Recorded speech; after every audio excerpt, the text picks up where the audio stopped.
தமிழகத்தில் திமுக ஆட்சியில் கலைஞர் கருணாநிதி முதலமைச்சராகிறார். துக்ளக் பத்திரிகையினுடைய ஆசிரியர் சோ அவர்களுக்கு ஒரு செய்தி வருகிறது. பெருந்தலைவர் காமராஜர் காலையிலிருந்து சாப்பிடவில்லை, சாப்பிட மறுக்கிறார், அழுது கொண்டே இருக்கிறார் என்ற செய்தியை கேட்டவுடன் பெருந்தலைவர் காமராஜர் இல்லத்திற்கு விரைகிறார் சோ. காமராஜர் வீட்டினுள் செல்லும் சோ காமராஜரை பார்க்கிறார். பெருந்தலைவர் காமராஜர் சோகத்துடன் கண்ணீருடன் காணப்படுகிறார். சோவை பார்த்தவுடன் காமராஜர் வா உட்கார் என்று அருகில் உள்ள நாற்காலியில் உட்காரச் சொல்கிறார். அப்போது சோ பெருந்தலைவர் காமராஜரை பார்த்து, ஏன் இப்படி அழுது கொண்டிருக்கிறீர்கள், என்ன நடந்தது என்று கேட்கிறார். உங்கள் தாயார் இறந்தபோது கூட நீங்கள் அளவில்லையே என்று காமராஜரை பார்த்து சோ கேட்க, அதற்கு காமராஜர் உனக்குத்தான் தெரிந்திருக்குமே என்று சோவை பார்த்து திரும்ப கேட்கிறார். சொல்லுங்கள், நான் தெரிந்து கொள்கிறேன் என்கிறார் சோ. தமிழ்நாட்டில் சாராய கடையை திறந்து விட்டுட்டாங்க பாத்தியா என்று கூறிக்கொண்டு தலையில் தன் கையால் அடித்துக்கொண்டு காமராஜர் அழுது கொண்டே இருந்தார். இதை பார்த்த சோ, ஐயா அழாதீர்கள், தமிழ்நாட்டு மக்கள்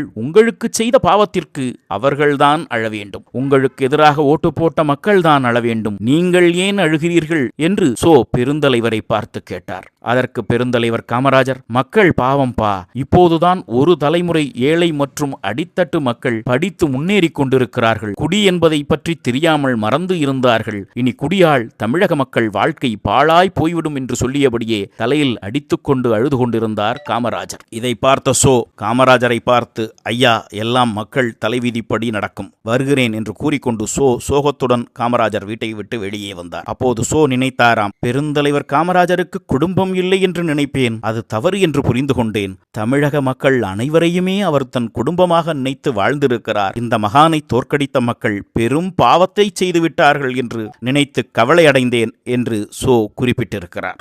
தேசிய தோழன் ஒய் பழனியப்பன், சிவகங்கை.